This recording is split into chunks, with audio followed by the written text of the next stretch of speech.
Hello again, friends, and you are my friends, and welcome to this evening's The Championship Show, the Championship Fan Show. Sorry, I say live. I am your host, Mr. Martin, HDR Martin, and I can't wait to get started with you, really, because it's actually exciting time in the football calendar.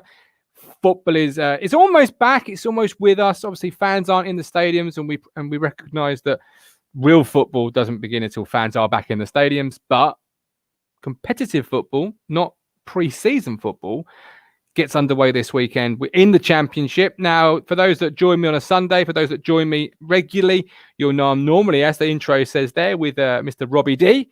Mr. Robbie D will be with us. Not tonight, but he will be with us in the future, I'm sure. But tonight we kick off the start of our regular Thursday show with a new co-host, or a new co-host, whichever you want to call it. This man is not new to the network, but he's new to this show, and I can't wait to get into it with him. Is, of course, Joe. Joe, how you doing? Hello, evening. Are you all right, mate? How you doing? I'm very well, thank you. I'm very excited to kick off the Championship, but equally kick off the Championship Fan Show live, because what may start as a little rumble will hopefully finish as the season goes on into a big explosion of fans piling in and fans having their say. Suffolk Ben, good evening. Nick Muller, good evening. Andrew Arben, good evening. Hello, all friends of mine from the Ipswich Town Talking Town podcast. So they've followed us over, which is fantastic. Because you like Ipswich Town, you'll like Championship football, because we were there for such a long time. We felt like mainstays. But Joe, just give us a bit of a flavour of who you are. What do you do, and what can we expect from yourself moving forward? Well, yeah, no, I'm an absolute lover of the Championship. Unfortunately, the club I support, I've only ever been there once or twice, and that's Colchester United. So I can't say I'm an expert for my club being in the league. But no, I mean, it's probably the best league in the world in terms of entertainment. I absolutely love it. And by virtue of working in sports journalism, I've been able to work in Norfolk, and so I don't cover your ears, but covering Norwich City, and also working in Suffolk and covering Ipswich Town and various clubs across East Anglia. So no, well connected to the Championship. It's just snakes and ladders all year round, ups and downs. The team that comes down, you'll pick three, and as I'm sure we will in a bit, we'll be like, they're going to go up and they'll have an absolutely stinking year. There'll be a team that I've picked for relegation will end up in mid-table. It is just the most unpredictable league, and that's why I'm going to if you feel like you've got a free hit at this, because it's bound to be wrong, because it's the Championship. By default, it must be wrong. Exactly. Yeah, nobody saw us finishing, almost inside the top three one year and then finishing sixth. Mick McCarthy christened it best, I believe, bonkers. Yeah. It's a bonkers league. And actually, it is very much a Premier League 2 nowadays, but it's a more competitive Premier League for me. Well, it's the fifth richest league in the world. And I think when you take that, just read that statement, it's crazy to think was it fifth or sixth? There's first tier football in other countries that don't eclipse that in terms of revenue and money. And then you're thinking, well, that's the second tier in English football. So it just goes to show you what it is all about. Although that'll be interesting as the year progresses with the current situation as to how the money will be distributed. Because, if we do have to call off football again, I don't want to talk it up early, because I really hope that isn't the case. But broadcasters and money is going to have to be exchanged and stuff. So, money-filled league, but more importantly, an entertainment-filled league. Yeah, and as Ben says here, it's the hardest league in the world. It'll be tough for the promoted sides this year. And it's tough for the promoted sides every year. Huddersfield last year proved that. Yeah, I think most teams do struggle. I do get a sense this year that the ones that will come down, or the ones that have come down, should I say, will actually fare a bit better. I think one of them will be in big trouble. I think Bournemouth are going to struggle big time. I don't think they've done anywhere near enough recruitment, and a manager that's never managed in the first team. And who they've sold as well, to me, doesn't add up unless they bring in some arrivals between now and October, which of course could easily be a given. But I think I just get a sense the more and more with parachute payments, the more that squads are able to strengthen the clubs that can retain players like Watford and the quality that they've got, and even Norwich, as well. I do sense that there'll be a bit better set up this year than some other years when we've watched teams pretty much come down from Premier League in free fall. And I think that has to do a lot with what's going on at the club internally as well. Is it set up right? Is it run right? Questions could be asked at Watford with the managerial changes, of course. But normally the team that comes down in disarray in terms of managerless finances often would then seem to struggle. And that's been a lot of them recently.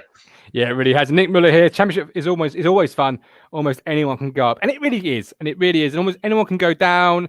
It's just a bonkers league, and it's almost I couldn't believe fifth richest league. There's not a single European Cup qualification place in the division, but it's the fifth richest league. That in itself is mind blowing because, like I say, nobody goes to Europe from this division. Could you imagine a Europa League slot if you won the Championship? But then again, of course, you have to look at that, and that would hinder you going into the Premier League the next year. It would. Because a lot of clubs would say, I don't want to be playing Thursday, Sunday in the year I've just got promoted. Imagine a team that's only just gone into the Premier League or only had a couple of years' experience in there. So I think, actually, I really like the idea. I think it would work really well. It'd be interesting to see how they would do it if there was a one-off game. That'd be, because I mean, it's worthy of. I think the teams in there, if you look at some of the European teams, they may, Championship teams, are they any better or are they better than Celtic and Rangers? I think a lot of them are. So, I think that a few of them would get out of the group. Can of worms. You're opening up. Fans, come at me, Scottish fans. You're opening up the can of worms. Interesting. I didn't make the needle sharp. Sorry, Scottish fans. Interesting, though, because you mentioned would many teams want to play Tuesday, Sunday, etc. But then they do already in the Championship. Yeah, Is it because they would look at the Europa League with a different mentality than what they look at the Carabao Cup, for example, or the FA Cup? I think they'd look at it with a different mentality, but unfortunately, with modern football the way it is, I think they'd also look at it as a massive problem, and that's sad because it would be Premier League money, survival, and I think a romantic European Cup run for a club that say Brentford got a Europa League place, but also got into Premier League for the first time. You're looking at needing a squad the size of United's or Liverpool's, a massive squad to be dealing with that, travelling in and around. And also as well, completely inexperienced. They're going to be inexperienced in the Premier League, inexperienced in Europe. It'd be really difficult to get it off the ground, I think. And I think we're getting sidetracked. But what if you said to a team, if you'd won the Championship, you go into the Europa League prelim, but you don't go into the Carabao Cup. So you get removed from the Carabao Cup because you've won the Championship and you're going into the Europa League. Would that make it? Because then it would free up a fixture, right? Because you're not then playing on 4 fronts. You're still only playing on 3, and you play 10 more games, nearly 10 more, 8 more games in the Championship. So you're used to playing more games anyway. You've already got a squad built to play more games. You should have. Yeah, no, that's a really, really good point because they've played the extra midweek, most definitely. I think the complications you'd have with coming out, as we've seen with teams like Liverpool trying to get out the FA Cup, United trying to get out the FA Cup years ago. I think if a team was given a bye in the opening round of the Carabao Cup, that would throw up, because obviously there'd be an uneven amount of teams, that would throw up a bit of a curveball. But yeah, no, it would be an interesting way of incorporating in, because I think a team certainly could compete. But it'd just be interesting, the stance. I'd like to see a poll from the clubs and how they'd actually vote on it and see what it would bring to them, Definitely. Right. Moving on to Championship, the latest transfer news in the Championship. We've got a couple. Hornets sign international centre-half. Do we know? I don't imagine we know much about the centre-half, but it's Watford has snapped up Chilean centre-back Francisco Siriata from Udinese. Obviously, Udinese are a club that the Pozzi family owns, and it's the Pozzi family, isn't it? Yeah. Watford. I thought it would be, yeah. So they own Watford and they own Udinese. So there's somebody they know fairly well, right, Joe?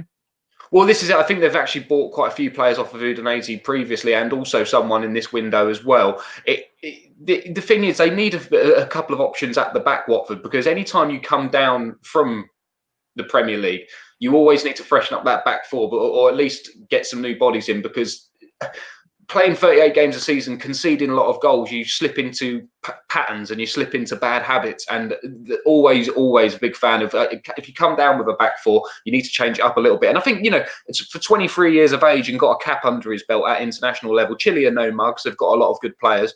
So he's clearly got some pedigree. I'm not sure what the fee would be, but if it's around, I think it was the 2 or 3 million mark, it seems like a solid bit of business for an international player. But again, it's all well and good me sitting here saying, oh, he's fantastic. I've never seen him kick a ball. So it's very hard to say, but you look at that and think, in that league, with a bit of pedigree, some international caps, Udinese are a good side in Italy. They are. They've had their woes, but they're a big name, so he should have something about him. And Watford really needed to strengthen that back line, because that's in the end what cost them relegation. They just could not be sound enough at the back. They really couldn't keep it together. So a centre half for Watford is something they're going to need. Neil Moles here thinks England's fans put the Scottish League down, but he feels a lot of teams would do well in the Championship.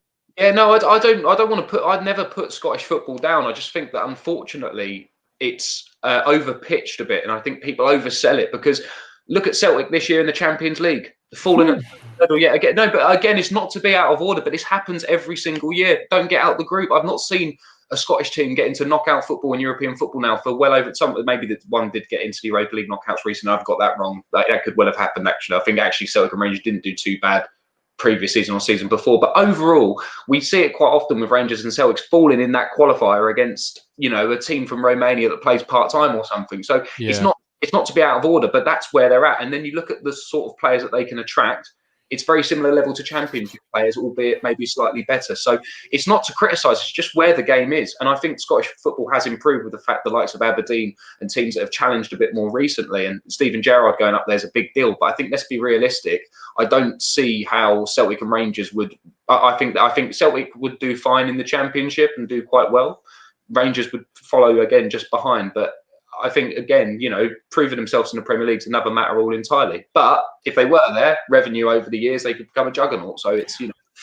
They certainly could. Daniel, Norwich for the Championship, ain't that right, Martin? We'll get into that very soon, Daniel, but thanks for your comment there. Lovely. Yeah, really nice. Really nice.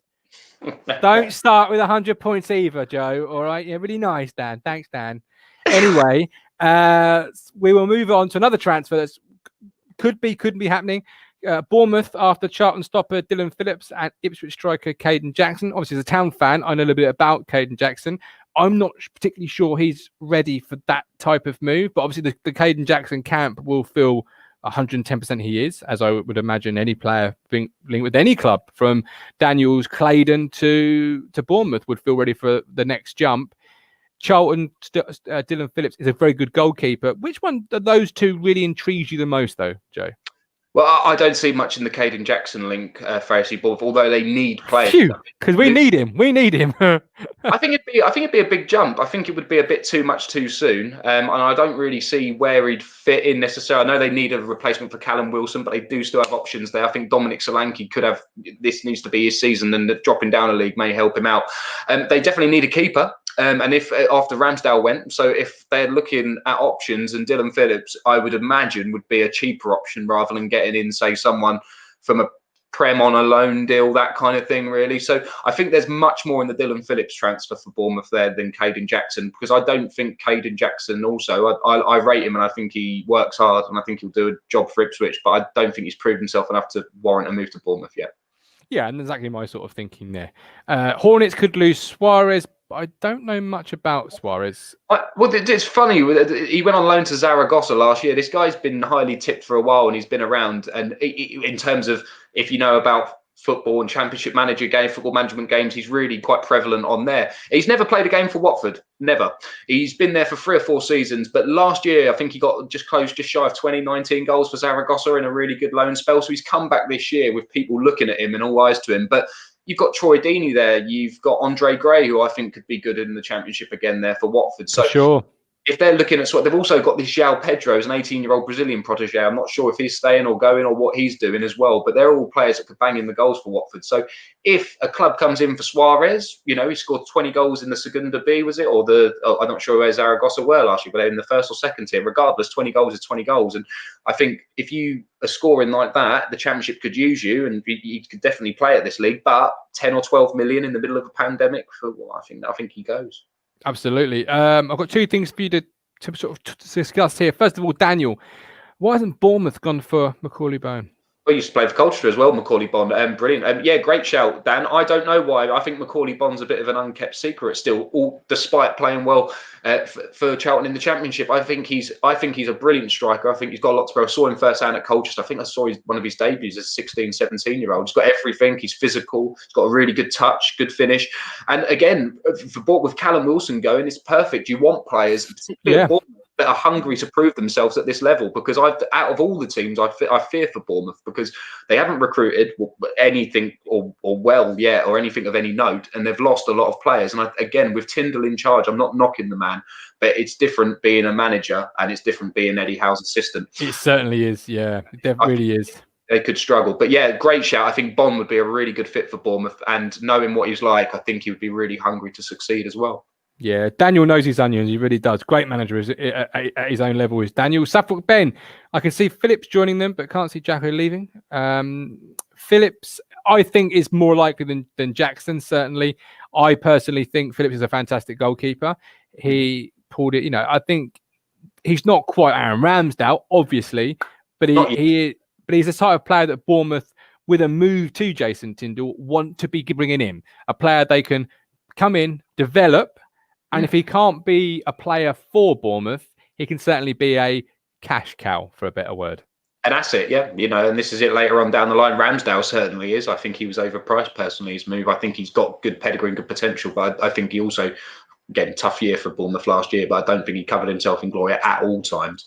I think he'd be a really good option for Bournemouth to nurture. Because I think, again, if you're looking at Bournemouth and how they've come down, I think there's no shame in saying, if we have to regroup and stay in the Championship for 1 year, and that's for our better, long term, then by all means do it. Next one, we've got Swans set to sell Celina for a possible $3 million. Now, Bertrand Celina is a player I've long admired, long watched. Obviously, been on loan for a year at Ipswich Town. Great player, wonder of a left foot, can jinx, can jive, can beat a man all hands down. Obviously, Swansea want to. It appears, reading the reports, want to sell Celina to fund other acquisitions. Is that the right move for Swansea? Well, for me, $3 million seems a bit cheap for a guy, and it can create something on his day. The only problem I feel with Celina is, for all that ability, he doesn't really like to take a game by the scruff of the neck. And I think that... No, you're right, yeah. I think that if you're a number 10 or left winger coming in, I think, you want to really be impacting the game a bit more. And I felt he drifted in and out of games a lot, and his assist and goals didn't add up to what I think they should have been for a player of that ability.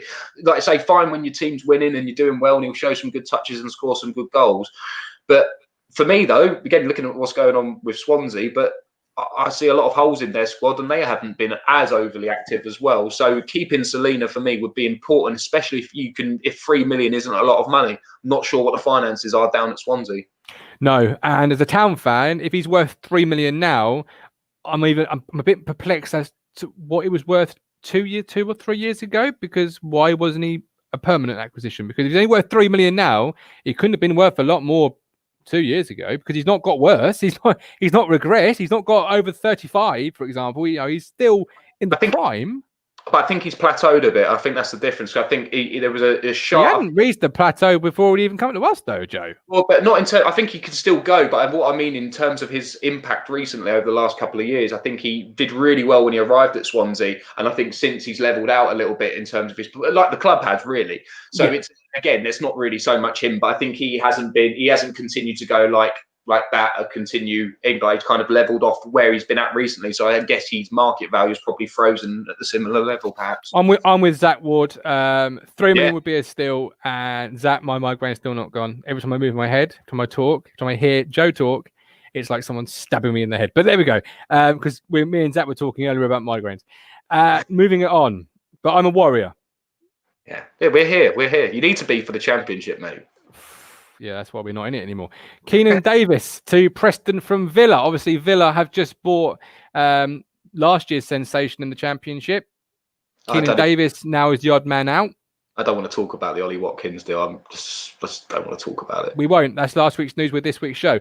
Keenan Davis to Preston. Keenan Davis to Preston North End. Good move for Davis. Good move for Preston. Do Preston need someone like Davis? Yeah, I think they need to freshen up their front. I mean, your mid-table side most years. I mean, well, actually, getting nearer to promotion, they're quite a solid outfit. I like Alex Neil as a manager. I think he does a good job there. And I think, Keenan Davis is a youngster at Villa. I think he's played more of their sort of EFL and League Cup games and stuff. And I know they've held him in good regard there. So it'd be interesting to see. I'd imagine that'd be a loan deal, or are they looking at that permanently? Let's have a look at the report, shall we? Loan deal. Yeah, I would have thought that they would have fancied him getting a year in the Championship under his belt. I think he's only about 2021, so that would be good for all parties. And I think for Preston as well, a bit more of an energetic younger striker up there, I think would work wonders for him. I think it's great for Preston, because if he comes in and does really well, Villa, if they do well and their new acquisition does well, they won't really see a place for him. So they'll probably sign Tony for 50 million next summer anyway. Well, no, but you could certainly see maybe in 12 months' time, Keenan Davis joining whichever club he goes on loan to this year on a permanent deal. Yeah, and that's the thing. And because everyone loves a championship, a guy in form in the championship that can score goals. And if he goes down there, and even if he gets 10, 15, a bit like we seen with Hugo last year, that was enough for him to get a move this summer and stuff. You don't have to always hit 15, 20. If he shows enough in a team that isn't, scoring loads of goals, because Preston, I don't think they historically score lots and lots of goals over the year. But if he plucks and gets 10, 15 there, he'll definitely turn a lot of heads for the following season as well, whether that's just They really will. Yeah. Another striker, possibly on the move, Kenneth Zahor to Sheffield Wednesday. Wednesday are in all sorts of trouble. We'll get on that in a second. Is there anything in this one? I like Kenneth Zahor. I have signed him on Football Manager on many occasions. He has got me promoted on many occasions. Obviously at West Brom at the moment. Borough also linked. What do we think? Yeah, well, I mean, I would snap their arm off. I mean, I know people go on about Sheffield Wednesday being an absolute disaster, but I look at their squad and I look at the players in there, and I still think they've got enough about them to get out of trouble. Of course, it would all depend on what goes on off the field and all that kind of stuff. But I don't look at that and go, that's a team that's really, really awful. I think the likes of Barry Banan and stuff. I still think Barry Banan's a decent midfielder, and they've got Adam Reach and that down there. But for me, Kenneth Zahor, championship, proven a body in there, get him in there. I think that he would, I don't know. I think Sheffield Wednesday will struggle. They're nowhere near a team that is playing in this level in the championship, playing that level of attack. I think they'll struggle a bit. But I think with the bookies, they're like a cert to go down. And I just, Okay. Last one before we move on to our positional discussions. Forest in move for, I want to say so. Yeah, I'm not quite sure on the pronunciation of that, but PSG defender Loic Mbaye reports from France suggest the fee has been agreed for the player to Nottingham Forest. What do we think of that one? Forest certainly needed a defender because they capitulated last year and goals conceded wasn't the best. So they could do with a sound centre half. But So's it's not somebody I know much about. Yourself? Well, no, again, I had a little read through, and I'd heard of his name last year only through looking at PSG's academy, because they seem to have brought a lot of interest in 14, 15 and 16-year-olds, and you recognise the names after reading a bit about them. But this So chap, again, it's interesting what difference 12 months make. He was a generational defender within PSG. I was hearing quotes about him and stuff. So, again, never seen him kick a ball, so I don't know how good he is. But to me, it seems like a guy that would retain a lot of value, and if he arrives in the championship with a point to prove, looks like a really good Rolls-Royce centre half. Forest are probably thinking they're looking at the models that other clubs like Norwich have done recently in terms of Jamal Lewis recently and stuff like that. Players that have got something to prove, or players that can kick on and be worth 15, 20 million down the line, and he fits that profile. That's so, but I just get a sense that there'd be a lot of work involved to get that kind of transfer over the line. I know Forest have got their new owners, or the owners now, they're not new anymore, the Greek owners, and so they've been proactive and they've brought a few more names in.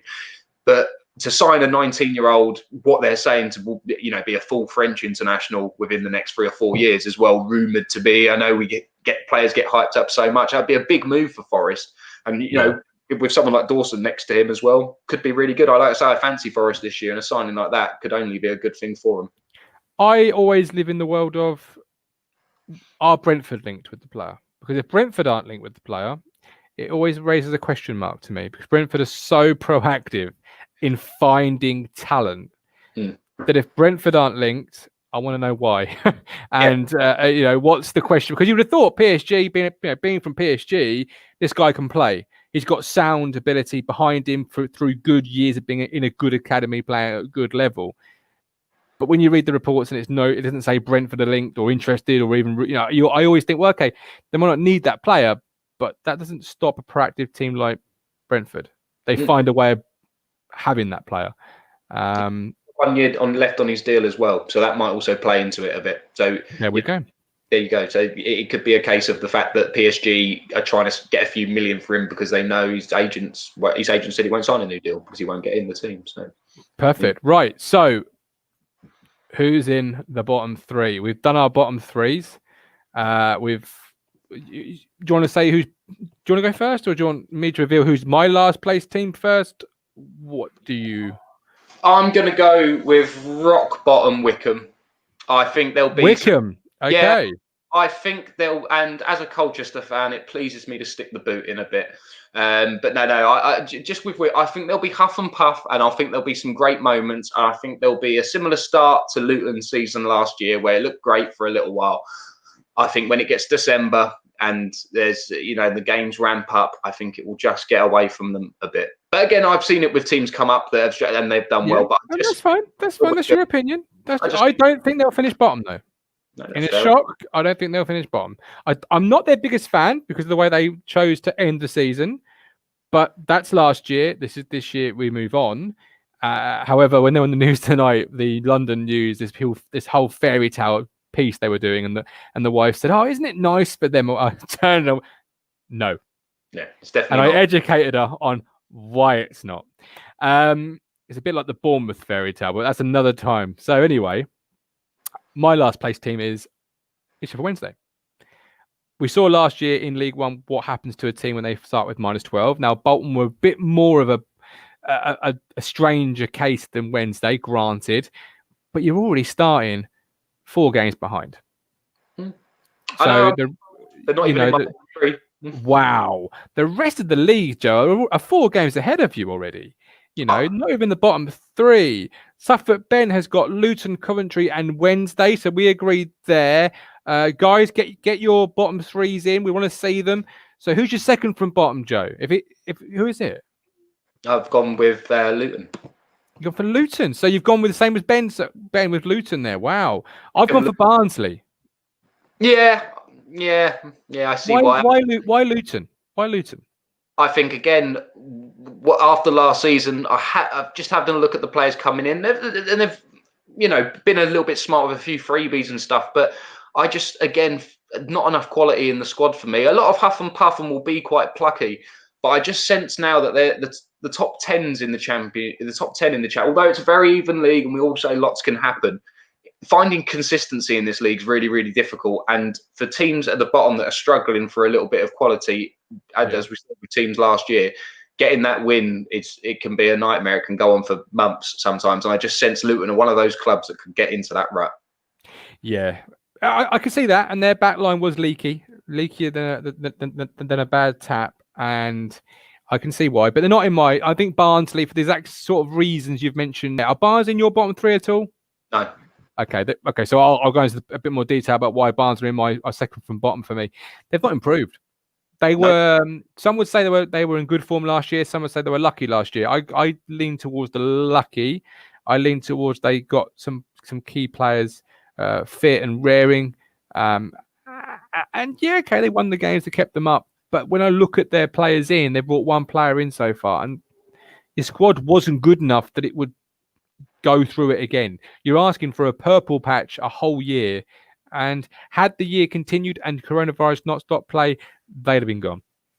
That's the thing, though. I think again, though, as we're looking, it's not a busy window because of everything going on. I touched on this on the Talking Town. Well, no, that depends. Norwich are busy, but they're the only team that have signed more than 5 players, I think. Or 6 players. So the thing is, to me, overall, I've looked through. Coventry are busy.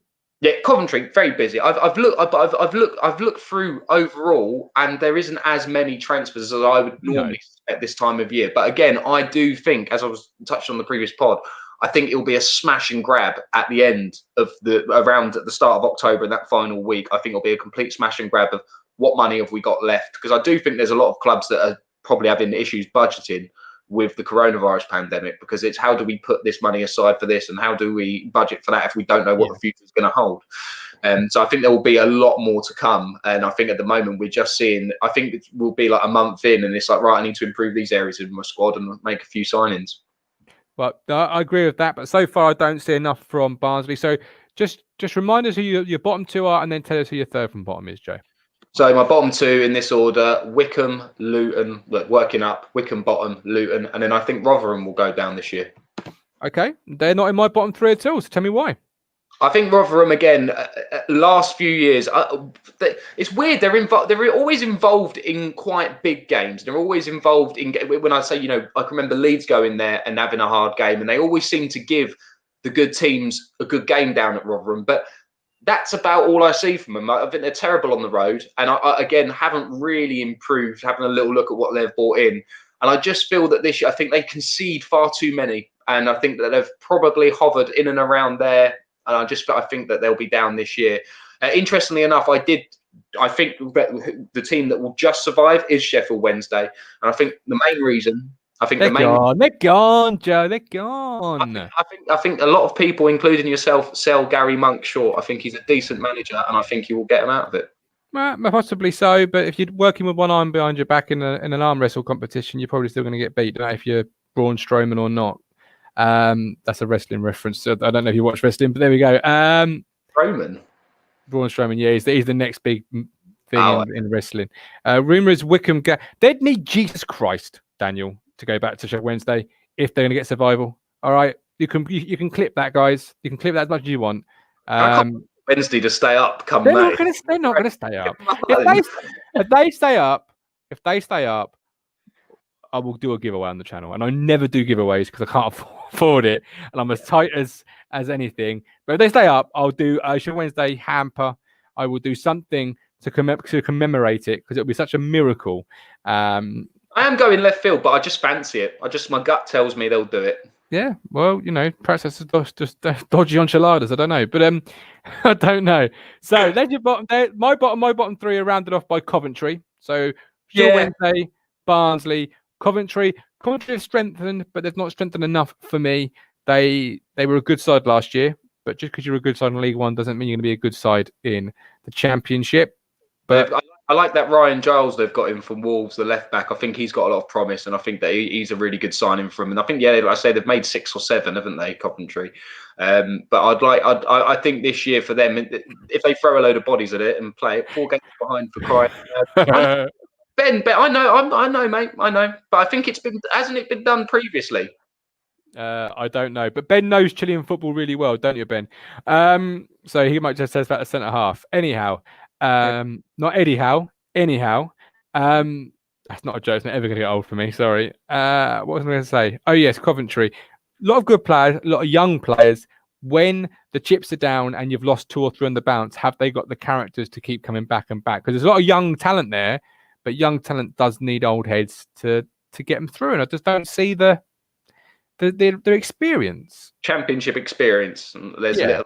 And the ones that they've loaned in haven't really got much Championship experience either. They've got more promise. So yeah, great promise, but that's great if you're doing well. But if you have the bad patch, and you have to believe they will have a bad patch, have they got the experience to keep their heads? Have someone go in the dressing room and say, "Come on, lads, keep it going, keep playing the way we're doing. It's still going to be okay." Is the manager even experienced enough to keep doing that himself? We've seen young managers in the Championship come and lose a couple of games and immediately throw their game plan out of the window in a sort of blind sort of panic. We've seen it before. So it's one of those things, isn't it? It's just there's a lot of unknowns with Coventry. They could either be your real top contenders or they could be bottom, couldn't they? There's no in between, you feel, this year with Coventry. I don't think any Coventry fan expects to be in the Championship after the last few years that they've been in. I think it's all ahead of schedule and all quite crazy, really, isn't it? Considering where they've been, fighting over the Rico and all that. It's a crazy turnaround. Maybe our first guest will be a Coventry fan. Yeah, I think so. A lot of questions. So your 3rd to 6th. We'll start in 6th. Who is your 6th placed team? I haven't done it in an order. I can't. So in that case, who's in the playoff places? Well, this is it. Now this one again, I think will be unpopular, but I think Borough will scrape in. For the simple reason being, I think Neil Warnock will have them marshalled enough. And I'm looking at this Championship League this season and just going through the teams, and I think there'll be a team there that will, like Borough have at times, ground out 1-0. I think there was a horrible atmosphere as things petered out under Woodgate, and I feel that Warnock at this level with some experienced heads will just do enough. It won't be pretty, it'll be ground out, but I think they'll just keep enough clean sheets at the Riverside at home, and I think they'll just about do it with some ugly wins and a bit of brutality. So Borough, for me, just sneak into pass. But that's only because I think Derby have got a bit weaker. I'm not sure that relying on Rooney. I know he's assistant coach. Is he still playing this season? I think he's staying on for one more year. Or is he actually just stopped playing? Because if it one more, then you're nodding along. So, but to lose Lowe and to lose Bogle, your two young, energetic fullbacks, to replace them both, I think so. Derby, and I think Cardiff will under Harris as well. I don't know how much they've improved. I know they've brought in a few bodies. I think they've got Ojo in on loan.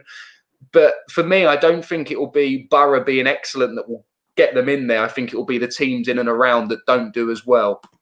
Fair enough. Daniel's got Watford, Bristol City, Brentford, and Bournemouth. So give me a second team in the playoff push for you, and I'll give you two of mine.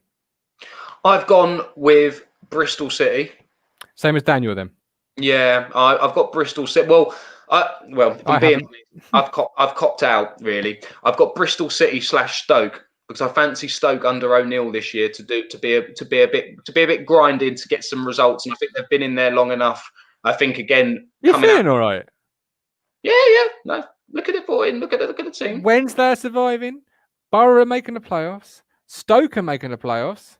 They might do next to Bristol City. I think they're on even. I think I like what Bristol City have done this year in terms of recruitment, which is very different to what they've done in the previous years. I think bringing Chris Martin and Chris Brown, both 30 or other side of 30, but both Championship players. And it's not really the sort. Bristol have bought some younger players over the recent years, haven't they? And a few loan. They haven't really bought two proven Championship players. Well, I know Brunt was more of a Premier League player and then came down, but yeah. No, I think Daniel was right with that. Don't need a pity crowd to get anywhere near the top half.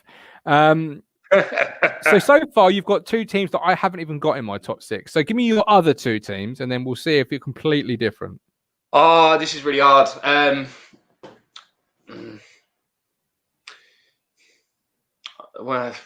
Come on.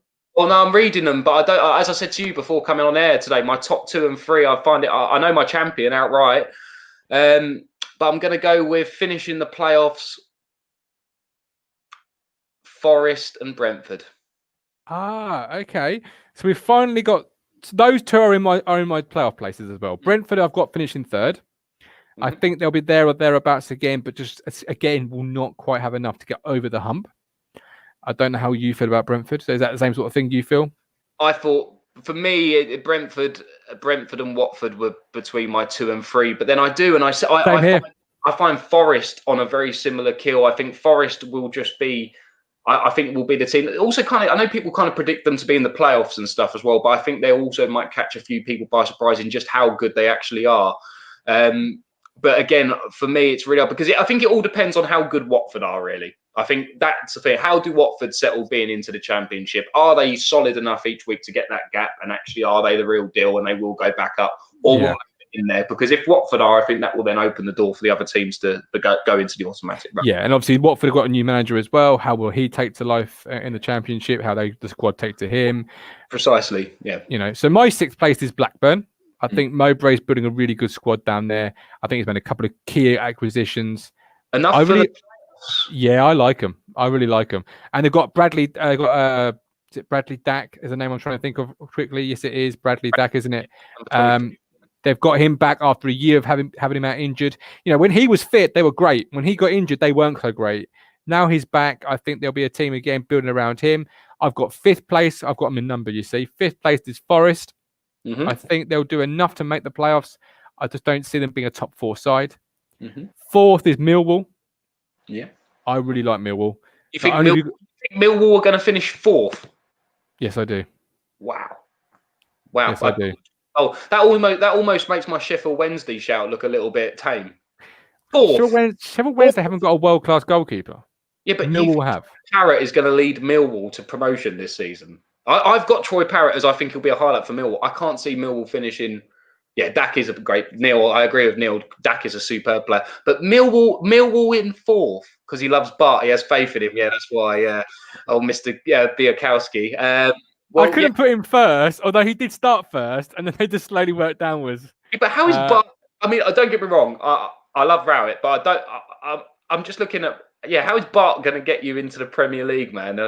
For me, and the thing is, it's so hot and cold. If Troy Parrott's a great success, Millwall will look really good. Okay, well, there was a prize package last year. They finished 2 points outside the playoffs. 2. Yeah. Rowett's a great manager. The club have recruited well this summer. You've got Troy Parrott, you've got Ryan Woods, Mason Bennett, Scott Malone. They've brought some quality players in. And, they are one of two dark horses for me. So, And and again, as someone said, I know I've got some pelters for the Stoke remark, but I look at trust in the Bartman. Trust in the Bartman. Well, I've watched him play a few times, and no, he's a good keeper. I'm not going to lie. But no, I mean, I look at Stoke squad, and they've got better names in their team than the Millwall squad. They haven't got one all-important one. Number 3, I've got Brentford. Okay. Oh, Brentford number 3, yeah. Yeah, and then my top 2. Second is Watford, because I wasn't quite sure how they would settle, but I thought once they did settle, they would just demolish people. It breaks my heart to say it because my father-in-law's a Watford fan, and I'd rather finish bottom than second, but there we go. Next bit's going to break your heart even more then. Who's your top dog? Actually, that's very, very, very sarcastic of me to pull up. Oh, come on, it is. I'm going with Norwich City, and comfortably. Norwich City champions. Norwich City champions, Watford second. Do you want to know a surprise? You've gone from 2? No. No, you haven't. No, I bloody have not. No, I never will do. I never, ever will put that club at top of anything. Well, other than the club's got a business list. Okay, well, I mean... No. I don't care if I'm supposed to be an impartial broadcaster. I don't care. Do you want any salt with that? No. It must be with the club being in a different stratosphere to yours now, I must admit. But anyway, where do you have Norwich City this season, mate? I didn't list them. I will list them for a Twitter post. We'll both list our whole divisions. But my champions, in all seriousness, there is a rhyme to the reason. Last year I had Norwich finishing bottom, okay, and I was scorned by many. I had Team Pukey not scoring enough goals, and I was mocked and told I wasn't. 11 or 12 Premier League goals. That was it enough? But was it enough? No, of course it wasn't enough to keep up. But you're saying that's not enough. The whole team didn't score any goals. But I said he wouldn't score enough goals to keep him up, and I was mocked and told I was wrong, and he would do amazingly well. And then obviously had that one game I think against Liverpool, and people kept coming into my mentions and anything. But I said, look, the year before was his purple patch, right? So the year before was his purple patch. No, ignore Matt. He's an idiot. We've all got a Matt in our lives. Well, get Joe off the show. Oh, thanks, Matt. So the year they were promoted, Pukey went through a purple patch, and I said that his actual career stats didn't back up another second or third year. Yeah. I don't see him being the striker they think he's going to be this year. I don't see Jordan Hugill being this fantastic signing they think he's going to be. I know you've interviewed him. I know you've spoken to him and all of this jazz. I just don't. I mean, I've spoke to West Ham fans and they can't believe they've sold him. Not because he's good, but because they just didn't rate him. Yeah, well, it's West Ham fans, isn't it? It's a lot differently to how we're seeing it over here. I must admit, I'm very intrigued. I mean, you talk about Hugo, a guy that played 8 minutes for West Ham. Norwich got him for 2 million with add-ons. No brainer. He was at QPR last season, by far and away their best striker. Rediscovered his form, 14 goals and assisted quite a few more along the way. He's big, he's physical. He's in the Grant Holt mould, which Norwich City fans love and have been calling out for a striker since he left like that. I think he's a perfect foil for Pukey. And I think it will take the pressure off Pukey because even though he's 31 now and he's got another year under his belt, weren't many strikers that scored over 10 goals in the Premier League last year, regardless of how they play. So he's got something about him. No. Still, I'm not surprised you've gone for Norwich, Joe, because they, on paper they do look a decent side, but they've brought a couple of additions in. I'm not a big favour on, like Hugo, for example. But then my selection of Bournemouth could be seen as just as much of a wild card as your Wednesday.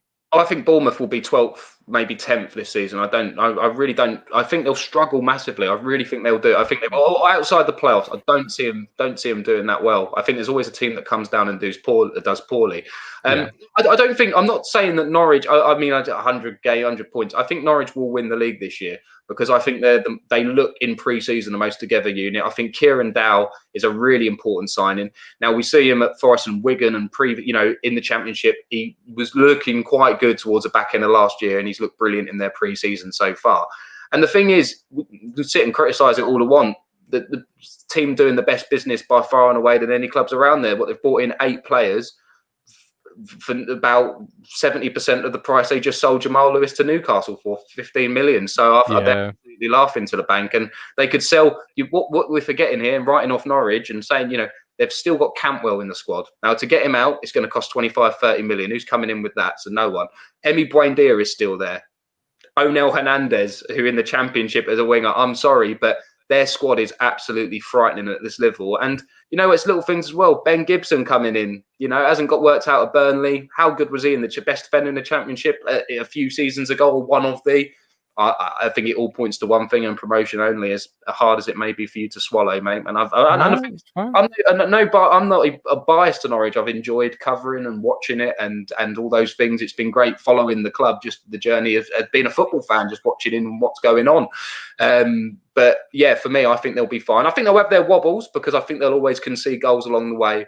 But I think Daniel Farke knows this league now. Don't forget, he's managed in it a couple of seasons, not just once. This will be his third year in it, and I think they'll have more than enough to go up.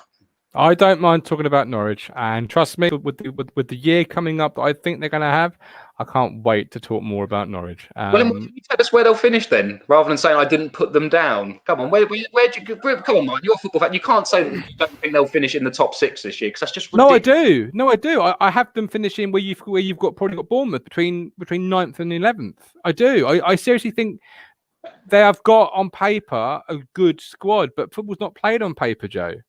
Football's not played on paper. And Daniel Farke, whether you like it or not, that team last year did not look like they were really battling to stay in the Premier League. They came out of that coronavirus hibernation. Well, did they come out of hibernation? We're looking to next season already. You can tell yourself that, Joe. You can tell yourself that, and we will see. We will see, won't we? We will see. Mate, we will see. I can just see the burn of how much you're in pain. That you, back of your mind, that Norwich have looked amazing in pre-season, and they are going to fly up in the Premier League while you. I can't do it, Joe. I can't do it, and you can't make me do it. Out of interest, where did you think Ipswich would finish last season? 100 points, 100 goals. So it shows you where I am on my whole predictions, doesn't it? Mine to be wrong either. So this is great. I've been playing the lottery for the last 20 years, and I'm still living in a 3-bed house. So there you go. There we go. So dark horses for the year. Who have you got for the dark horse? Who do you really quite fancy that nobody else does? Well, again, I see. This is it. Maybe they're not. I thought Millwall would be a surprise package, because I was quite shocked to hear that you have them that high up. I know they did well last season, and higher than Norwich. Yeah, but they didn't. They were in a completely different league. No, I've got them higher than Norwich. You've got them higher than Norwich. Oh, sorry. Yeah, mate, you must fancy them. You must fancy them. Like I say, I mean that. All the players. Emi Buendia, Cantwell, Hernandez. Max Aaron, Ben Godfrey. I mean, Millwall's looking a lot better. Huddersfield, Scott Malone. Scott Malone. No, this is it. Martin's Norwich prediction unraveling before we bury up. But yeah, no. Huddersfield, Daniel goes for. Yeah, I think they had. I was quite a big fan of Steve Mooney. I know he ain't done. I liked when I first saw him get in the Premier League a few seasons back, and I think he's gone off to League One. Who have Huddersfield bought in this year? I'm not entirely sure if they've done much business. Have they? I did have a look. They have brought in Danny Ward from Cardiff and Joel Pereira. Is that how you say that surname? From Manchester United. Oh, Joel, not the Pereira, the goalkeeper Pereira. So they haven't done too much business, but if they've retained a lot of their players at Huddersfield, I know they've had a few, and that's the thing. Steve Mooney has gone. I think. Oh yeah, Kachunga also went to. Did he go to Sheffield Wednesday, didn't he? So he did, yeah. So there's a couple of players that haven't gone there anymore. And Reece Brown was someone that looked all right as well, and he's gone to Peterborough in League One. So I'm not entirely sure. But then again, Huddersfield had a half-decent squad. Pritchard's quite good. Quayner's a decent player as well. It's whether, and also as well, I'd like to see a bit more from Carlin Grant. The sort of winger striker they've got up there, maybe he could get a few goals. I think he was at Charlton before, wasn't he, previously? But Carlin Grant could be a good option for them this year as well. A bit of pace, a bit of power up front. But I think let's be realistic as well. I think that playoff 5th and 6th, I think they'll be open to a good 8 clubs or so, again, because of the season being, I think, on a more level playing field because of the pandemic and what's going on. Fair enough. I thought Bristol City might be a bit of a surprise package. Now, I know they're in some people's playoffs, and I know they're in some people's looking at him. Yeah, I'm not seeing the love. I'm not getting the love for them. Why, Joe? I mean, well, this is it. I think it's because they're probably flattered to deceive a lot over the last recent seasons. I think people looked at them as the team that was really pushing. for the playoffs, and had a couple of really good cup runs as well. And I think they just petered off and the last season or two, and they've not really kicked on as much as they have in previous seasons, or maybe last year in particular. So that's why people have got their eye off them. But I think Chris Brunt and Chris Martin, I mean, that left foot to that head should create a few goals this year alone. That whipping and cross, it may not be attractive, but two championship level players, I think, will be quite decent for them. So my sort of picks were Bristol City and Millwall for teams that might go a little bit above and beyond where they're expected. Well, I did put Millwall as the second of my two teams because of where I put in the playoffs, and I thought you can't not have them as a surprise package if they're in the playoffs that highly. But my real surprise will be Wycombe. I don't think many teams will be able to contend with Wycombe. Akinfenwa being one of them. I think they'll have a game plan. I think they'll come. It won't necessarily be the prettiest of football, and I think because they're rated to finish last, that the only way you can go is up, right? And even if you see Wycombe fifth from bottom, that's a surprise.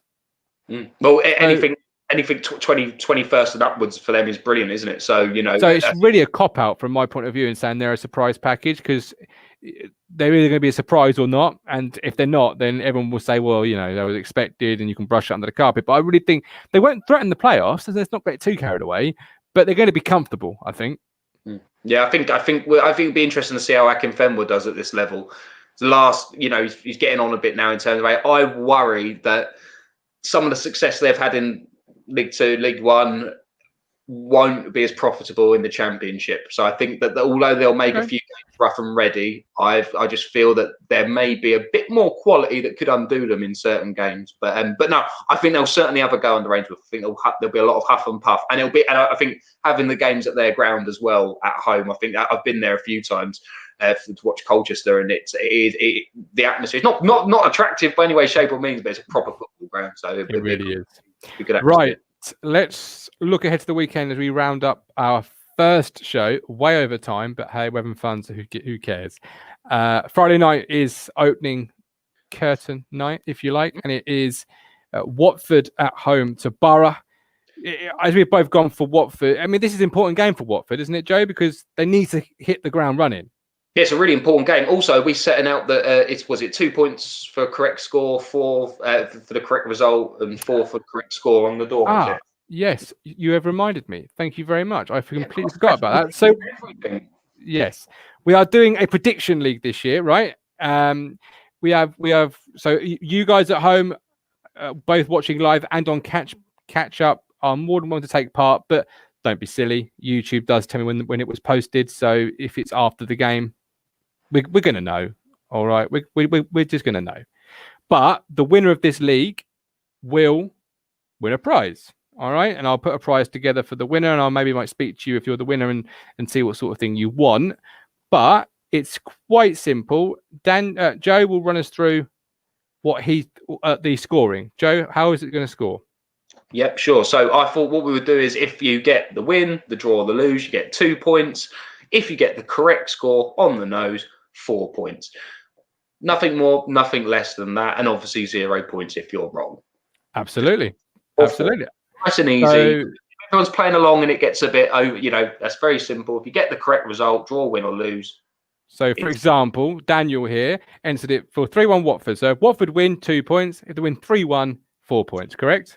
Spot on, Daniel. There we go. And I'll keep a little track and a little ledger, and we'll go through the year, and we'll see who comes out on top. So Daniel has kicked us off there. Joe, what do you think for Watford versus Borough? Not far away. I've gone with Watford 2, Borough 1. So pretty similar. Yeah.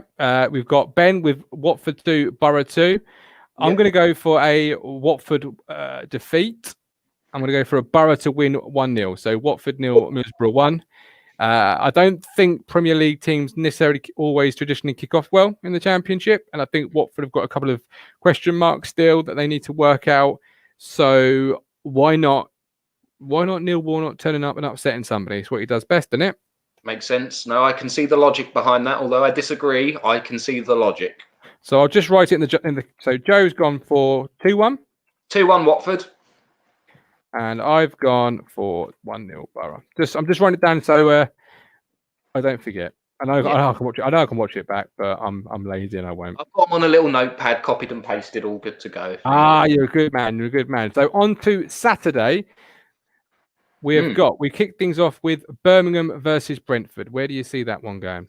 I actually think that'll be 2-2. I've gone for a Desmond. The reason why I think Birmingham, I think Birmingham. Again, have actually gone under the radar. We haven't even spoken about them. But I think under Aitor Karanka, I think he's had his woes in the Championship. But he's also had some good times. I think he's got good pedigree as a manager, and I think he'll steer him all right. I think Jonathan Licko is a great signing from West Brom. Really good signing. Young, hungry, a lot to prove. And I think Brentford will score goals, and I think they will have a brilliant year. But I just think for that first game of the season, bizarrely, I think Birmingham might get in their face and make it a little bit difficult. So I've gone with Birmingham 2, Brentford 2. Okay. Traditionally, you always get a spanking from somebody on the first day of the season. I'm going to go for a Brentford 4-0 win. Away from home, fair enough. Away from home, yep. And it's going to be a bit of panic stations at Birmingham. All my days. Is it going to be another season like the one that we had before? I don't think it will be. But traditionally, you always get one team that seems to hammer another team on the opening day of the season. And why not be Brentford, who many seeing as maybe not being as good as the year before? So Wycombe Rotherham. I'll start things off here. I'm going to go for a 1-1. Oh, tight. I think, despite I think they'll go down, I think Wycombe will start with a 1-0 win against Rotherham. A 1-0 win against Rotherham? I think they'll just sneak it in their first game. I think they'll get off to a good start with a 1-0 home win. But I don't think much after that. Barnsley versus Luton. I fancy this to be 1-1. I couldn't pick a winner. Okay, I'll go 1-0 Luton. I think two mediocre teams really. It won't be the tie that's chosen for the extended match coverage, will it? Let's be honest. No, definitely not. Not that one for sure. AFC Bournemouth versus Blackburn. Yeah, go on. I want to hear what you've got down for this first.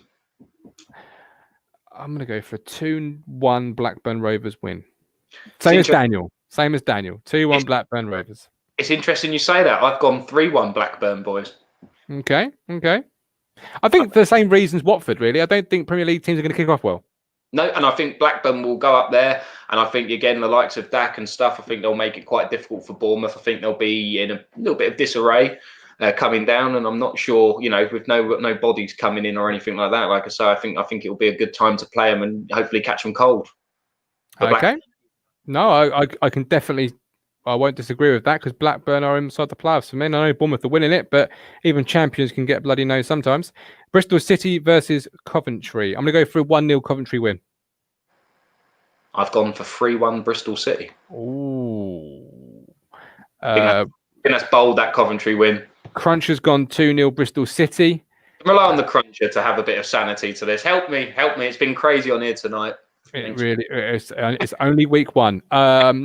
Cardiff versus Sheffield Wednesday. I'm going to go for a 1-0 Cardiff win. I think Sheffield Wednesday will get a point. I've gone 1-1. Derby Reading.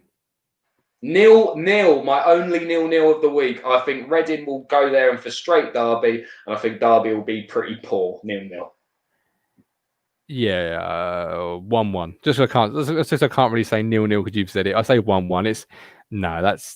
That won't be chosen for match day coverage either. Huddersfield versus Norwich. It's the Webber revenge game. The Webber revenge game. That's a great game, Bill. Well, I've gone for 10. So I actually saw yours there. So I've gone for Norwich 10, Huddersfield 0. Just to wind you up a bit, mine. No, I've gone 3-1 Norwich. Jordan Hugill getting 10. Yeah. Hugill all 10. The last 2 to go in off his bum cheeks. Yeah, I'm going to say 2-1 Huddersfield. Yeah, of course you are, mate. And then you're going to wake up and have your cornflakes. No. I'm going to say 2-1 against whoever's Norwich playing every single week this week. Literally took the words out of my mouth. Every week when we come to do this, are Norwich going to be losing? So even if like Wycombe are bottom and down, Norwich are going to go there and get turned over 2-1 in your predictions. So it's going to be. Do you know what? I'm the sort of person that I only play fantasy football just to put a Norwich player in it, just so they don't do well. Mate, honestly, you need to heal and grow, mine. You need to heal and grow, mate. This bitterness and hatred towards this football team is not beneficial, and it's not going to help our Championship podcast either, mate. It's not going to be inclusive for Norwich fans. So you're going to have to try and change your tone a bit, mate. I know it's painful, but I mean, to not have them in your top two and have Bournemouth in there, I mean, that's just putting your football knowledge I'm on being inclusive to the Bournemouth fans, all right? doing your bit for charity. Certainly am. Millwall versus Stoke, 500-0 to Millwall. This is where the fourth place team in your world's gonna. No, they're a decent side. I think it'll be 1-1 though. I think it'll be 1-1. Ooh, okay. I'm going to start with a 2-1 Millwall win. Kick things off with as we mean to go on. Preston North End versus Swansea. I say 2-0 Swansea. I'm going to say 1-0 Preston. QPR Forest. I've gone for 2-0 Forest. Oh, okay. I'm going to kick things off with QPR to win 1-0. I think QPR are a team we've not mentioned. They're still in a team in transition following some big money moves out of the club. But I don't see opening day being too reflective of the whole season. I never have done, and I don't think many other teams will, and I don't think you do either. So, QPR beating Forest doesn't mean Forest are going to have a terribly bad year, and QPR have a great year. But that's the way I'm going to play it. Guys at home, get yours in the comment section, both live now, but also in playback. And we will run a little competition, little league throughout the year. And the person who wins will get a prize. And we'll work with that person to get a prize that they want instead of it being a prize that they don't want. It's a little bit of fun, I thought. Yeah, I really like this. I'm looking forward to seeing the fit, as it follows on. I'm looking forward to Sunday morning. I'm probably dreading Sunday morning where I come to reveal I scored a grand total of 2 points. But this is what the Championship's all about. This is why it's exciting. I'm no expert. Like I say, the thing with Stoke, no one fancies them. I think they've got a half-decent squad. I think they'll have a go. Who knows? This is... Well, we know you're not an expert, Joe. You've got Norwich winning the whole division. Norwich are finishing 10th in your world, so let's just. I'm going to have to go and sit down and have a cup of tea and a big think after this one. But before we go, we've gone on long enough, but we'll just do it very quickly without rambling on. Your top scorer, Ivan Toney. Same here. I think that's a nice way to end it. That's the first thing we've agreed on all evening. I know, it's in my face there. I was not expecting you to say Ivan. Wow. Hang on. The best way to end it, Joe, is with this. Ben. Chat to us when Colchester can get promoted. Cold. Just cold, unnecessary, and horrible, really. There's no need for that remark. There's no need. Yeah, Pookie, top score for that. But yeah, no, on that previous comment about Colchester, yeah, well, I ain't got a leg to stand on, have I? We should have been out that league 3 or 4 years ago. We've underachieved. Our manager ain't done enough. He did some good things, and now he's left. Yeah, thank you very much. Now he's left. Much comment. But yeah, no, we've got Steve Ball. And listen, we've got Steve Ball in charge. But listen, when he gets sacked in November, when it goes wrong, we've got Hayden Mullins up our sleeve, mate, to steer us out of trouble. But I think we'll be right. But yes, we'll try and get promoted. But also one other thing, who was it? Was it Ben that said that? Ipswich try and get promoted this year because it could be a bit stinky in League One next year again. So try and get out of there and be back. I just want to know if Daniel's signing Pukey for Kayden. That's all I want to know because it's the only league he'll be top goal scorer in. If Kayden FC, I'd like to see Pukey up front for Kayden. But you've probably got a bit more pace up there probably already than Pukey actually. Big claim. No, that would be that. I'm glad we agreed though on Ivan Toney. Great player. Anyway, we'll see you all Sunday morning. I'm looking forward to it. You take care, and Joe will go off and have a cup of tea and have a